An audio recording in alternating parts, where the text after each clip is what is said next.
तो कहानी की शुरुआत में हम एक चोर को एक रस्सी के सर्किल बिल्डिंग के अंदर जाते हुए देखते हैं। ये बिल्डिंग ज्वेलर्स की है जहां पर दुनिया का सबसे महंगा तरीन ताज बनाकर रखा गया है। डाई बोल्ट यानी इस चोर को वो ताज ही चुराना था। वो विंडो से बिल्डिंग के अंदर देखता है। वहां सिर्फ एक सिक्योरिटी गार्ड था। बाकी सब टाइम वेस्ट कर रहे थे और ऐसे इसका काम आसान हो गया था। बिल्डिंग के अंदर जाते ही वो सबसे पहले सिक्योरिटी गार्ड को मार देता है। बिना वक्त जाहिर किए डाई बोल्ट तिजोरी का दरवाज़ा खोलता है और दरवाज़ा खुलते ही यहाँ का सिक्योरिटी अलार्म बुझने लगा, जिससे बाकी सभी गार्ड्स भी एंटर हो गए। ये लोग जल्दी से तिजोरी के पास जाकर तिजोरी का दरवाज़ा खोल के अंदर चेक करने की कोशिश करते हैं, लेकिन तिजोरी का दरवाज़ा खुल ही नहीं पा रहा क्योंकि डियाबोलिक ने अंदर की तरफ से इसे सील कर दिया है। ये लोग बूम से इस दरवाज़े खड़ाने का फैसला करते हैं और जब तक ये तिजोरी खोलने में कामयाब हुए तब तक डाई बोल्ट अपना काम कर चुका था। वो अपने पैराग्लाइडर पर उड़ते हुए यहाँ से भाग चुका था। वो अपने पैराग्लाइडर को थोड़ी देर में एक कार के ऊपर लैंड करवाता है जो कार इसकी पार्टनर एवा ड्राइव कर रही थी और ये दोनों इस कीमती ताज को लेकर यहाँ से फरार हो जाते हैं। सीन कट होता है और अगले दिन हम देखते हैं कि डाई बोल्ट ने जिस ज्वेलर कंपनी का ताज चोरी था उसी कंपनी ने अपनी ज्वेलर कटी लॉन्च पार्टी रखी थी जहाँ 5 सुपर मॉडल्स उनकी कंपनी की सबसे महंगी ज्वेलरी पहनकर डांस परफॉर्म करती हैं। ये ज्वेलरी इतनी खूबसूरत थी कि सभी उसे लेने के लिए बेताब हो गए। इस पार्टी में सिक्योरिटी भी काफ़ी टाइट रखी गई थी क्योंकि पहले भी डाई बोल्ट एक कीमती ताज चुरा चुका था। इन्हें डर था कि यहाँ पर भी कुछ ऐसा ना हो जाए। ये सुपर मॉडल्स को एक सीट रूम में ले जाता है। इस रूम में जाते ही सिक्योरिटी गार्ड रूम का शटर बंद कर देता है और हमें दिखा जाता है कि असल में ये कोई रूम नहीं था बल्कि ये तो एक कंटेनर था जो उन मॉडल्स को उठाकर यहाँ से ले गया। और जिस ऑफिसर ने ये काम किया था वो भी कोई पुलिस ऑफिसर नहीं था, वो डाई बोल्ट था जिसने अपने फीस के ऊपर पुलिस ऑफिसर का मास्क छुड़ा लिया था और ऐसे एक और मरतबा वो बहुत सारी ज्वेलरी छुड़ाने में कामयाब हो गया। इसके बाद हम देखते हैं कि डाई बोल्ट उन सभी लड़कियों से उनके पहनी हुई ज्वेलरी उतरवा लेता है और इन्हें सुनसान सड़क पर छोड़कर यहाँ से चला जाता है। जिसके बाद ये लड़कियां एरिया मॉडल्स एक होटल में जाती हैं। वहां जाती ही उनमें से एक लड़की जिनको नाम के ऑफिसर को कॉल गई थी है वो इन्हें रिपोर्ट देती है कि उनका काम प्लान के अकॉर्डिंग हुआ है। इन्हें कहानी में एक जबरदस्त ट्विस्ट क्या है कि जितना पे काम हुआ है ये पुलिस वालों ने ही प्लान मरिया हुआ था डाई बोल्ट को पकड़ने के लिए। ये सभी लड़कियां असल में एजेंट्स थी और जो ज्वेलरी वो डाई बोल्ट को इतनी आसानी से दे आई थी इस ज्वेलरी पे ट्रैकर लगा था और अब उसी ट्रैकर का इस्तेमाल करते हुए जंगो गैनिक पुलिस ऑफिसर जो काफी इसी से डाई बोल्ट के पीछे है वो बड़ी आसानी से डाई बोल्ट के अड्डे का पता चलाकर उसे पकड़ना चाहता है। इस सारे प्लांट से अनजान डाई बोल्ट एक पहाड़ी के पास पहुंचता है। एक बटन दबाने पे वो पहाड़ी किसी दरवाजे की तरफ खुल जाती है जिसके अंदर वो और एवा अपना ट्रक लेकर चले जाते हैं। अंदर आते ही उन्होंने अपना छोटी किया हवा माल बाहर निकाला और अपनी जीत दोस्त सेलिब्रेट करने में लग गए। जितना जेवर इस टर्म उनके पास था उसके जरिए उन लोग अपनी आगे की जिंदगी बहुत ही आराम से गुजार सकते थे। इसलिए एवा डाई बोल्ट से कहते हैं अब क्यों ना हम एक लंबी ब्रेक पे चले, लेकिन डाई बोल्ट इसके लिए मना कर देता है और एवा से अपनी अगली चोरी का प्लान डिस्कस करने लग जाता है। तो उसी तरफ हम लिखते हैं कि पुलिस भी जीपीएस को ट्रैक करते हुए डाई बोल्ट के खौफी हद तक पहुंच गई थी।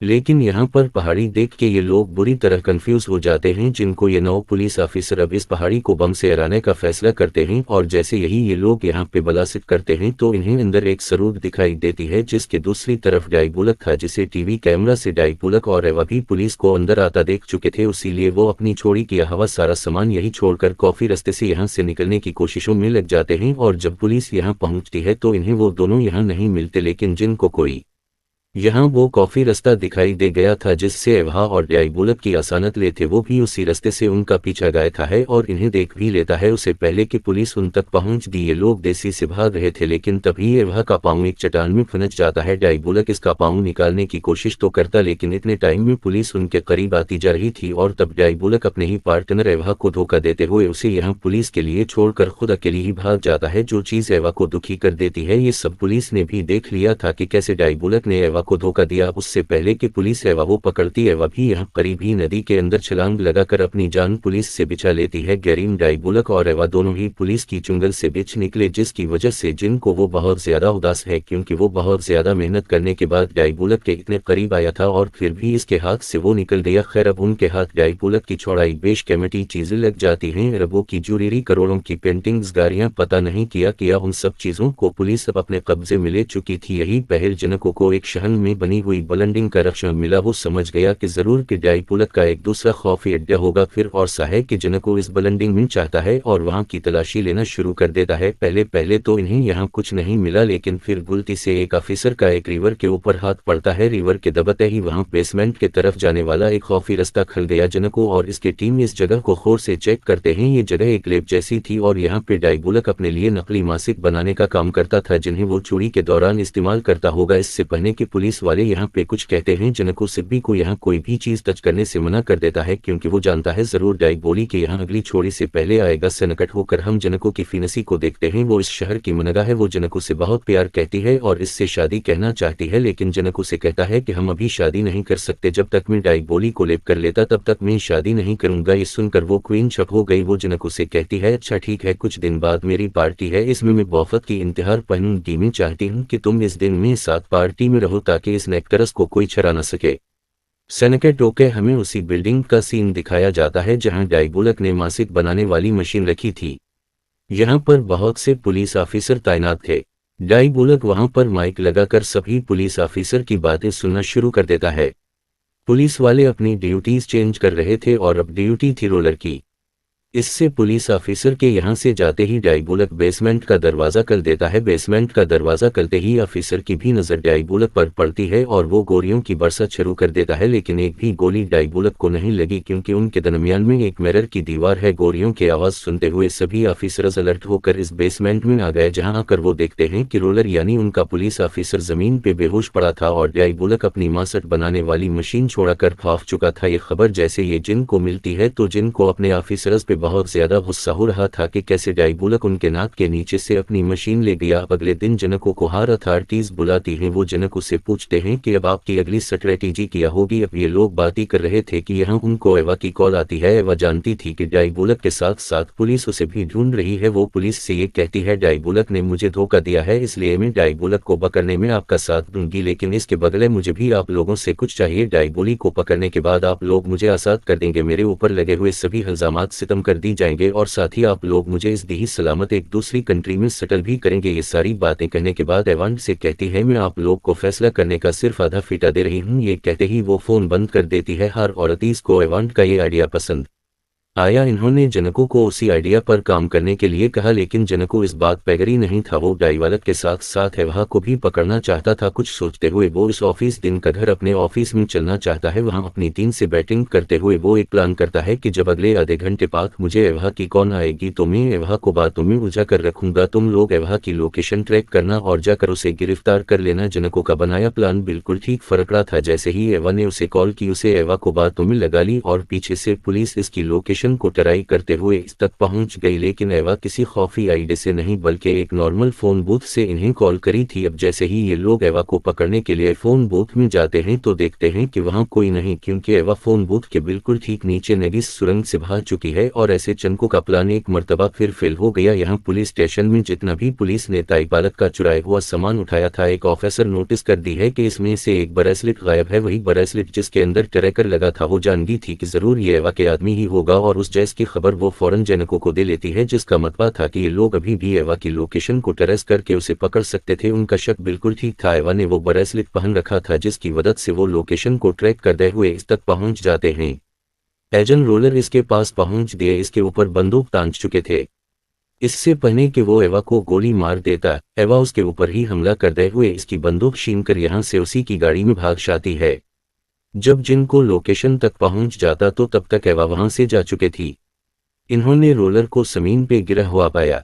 रोलर बहुत खुश था कि इसने डाइपुलक का चुराया हुआ ब्रेसलेट वापस हासिल कर लिया, लेकिन वो ये बात नहीं जानता था कि यही ब्रेसलेट तो उसे बार बार एवा तक ले जा रहा था। उसी बेवकूफ़ी इसकी जू का खतरा बन जाती है और इसे फील्ड पर जाने से मना कर दिया जाता है। यहाँ हम देखते हैं कि जनको का प्लान फेल होने पर और अथॉरिटीज़ की बात ना मानने की वजह से अथॉरिटीज़ इस पर बहुत वसा है। वो उसे लास्ट फंडिंग देते हैं कि अगर उसने एवा के साथ मिलकर काम ना किया तो उसे निकल दिया जाएगा। जनको के पास कोई दूसरे ऑप्शन था ही नहीं, इसलिए उसने एवा के साथ मिलने का फैसला कर लिया। वो वो एवा के एसबा के जरिए एक सीक्रेट मैसेज भेजवाता है जिससे पढ़कर एवा उसे कॉल करती है और शाम में ये लोग मिलने का प्लान बनाते हैं। एवा या चिंको को बताती है कि डाइबोलक किसी भी हाल में अपना चोरी का माल वापस हासिल करना चाहता है, इसलिए हमें अंडरवर्ल्ड में इस बात को फैला देना होगा कि पुलिस डाइबोलक का चुराया हुआ सारा माल किसी से शकाबिन जा रही है, जरूर इसे लेने के लिए डाइबोलक आएगा और तब हम डाइबोलक को पकड़ेंगे। एवा प्लान एक्सप्लेन कहती है कि वो ये खबर अंडरवर्ल्ड में फैलाने के बाद बहुत सारी सिक्योरिटी की गाड़ियों के साथ एक वैन को निकालेंगे, लेकिन इस वैन में हम असली सोना नहीं रखेंगे। ये वैन सिर्फ डाइबोलक को डिस्ट्रैक्ट करने के लिए होगी, उसे लगेगा कि उसमें सोना है, इसीलिए वो उसे चुराने के लिए जरूर आएगा। इस वैन को हम एक सुरंग से दजारेंगे और जैसे ये डाइबोलक सुरंग तक पहुंचेगा हम उसे चारों तरफ से घेर देंगे। दूसरी तरफ असली सोनी को हम एक खटारा सी वैन में किसी दूसरी जगह फेंक देंगे। जनको को ये आइडिया बहुत पसंद आया था और ये लोग इस आइडिया के ऊपर बरिक करना शुरू कर देते हैं। उसने अब अपनी इंडरको रेडेन की मदद से अंडरवर्ल्ड पे ये बात फैला दी कि पुलिस चोरी का सारा माल किसी दूसरी जगह पे शिफ्ट करने वाली है, जिसके बाद जनको अपने फियांसे के पास गया और उसने अपने सबसे काबुल ऑफिसर को भेज देगा। फाइनली वो दिन भी आ गया जिस दिन डाई बॉन्ड जनको के हाथ लग जाता। दूसरी तरफ हम देखते हैं कि क्वीन ने भी अपने आप को तैयार कराने के लिए शहर की एक बेसतनीन मेकअप आर्टिस्ट अपने घर बुलाई। यहाँ पुलिस स्टेशन के दर्द सभी पुलिस ऑफिसर्स को उनका प्लान समझा जा रहा था। प्रॉब्लम नहीं आ रही थी कि सभी मिशन पे जाएं तो असली मालवाई वैन कौन चलाएगा, जिसकी जवाब में ऑफिसर रोलर कहते हैं कि ये काम मेरा है, मैं करूंगा। मैं अपनी पहली गलतियों को भी पछतावा करना चाहता हूँ, देखेगा मैं ये काम बहुत जिम्मेदारी से करूंगा। जिसके बाद लौट का सारा माल एक छोटी सी वैन में डाल दिया गया और तर मिलते ही अब ये लोग नकली ट्रक को क्यूटी के साथ बाहर निकाल देते हैं, जबकि दूसरी तरीका रोलर माल से भरा हुआ ट्रक दूसरी रास्ते पे लेकर निकल साथा है। प्लान के मुताबिक जब सभी गाड़ियां सुनून के अंदर से गुजर रही थी तब अचानक सुनून का दरवाजा बंद हो गया।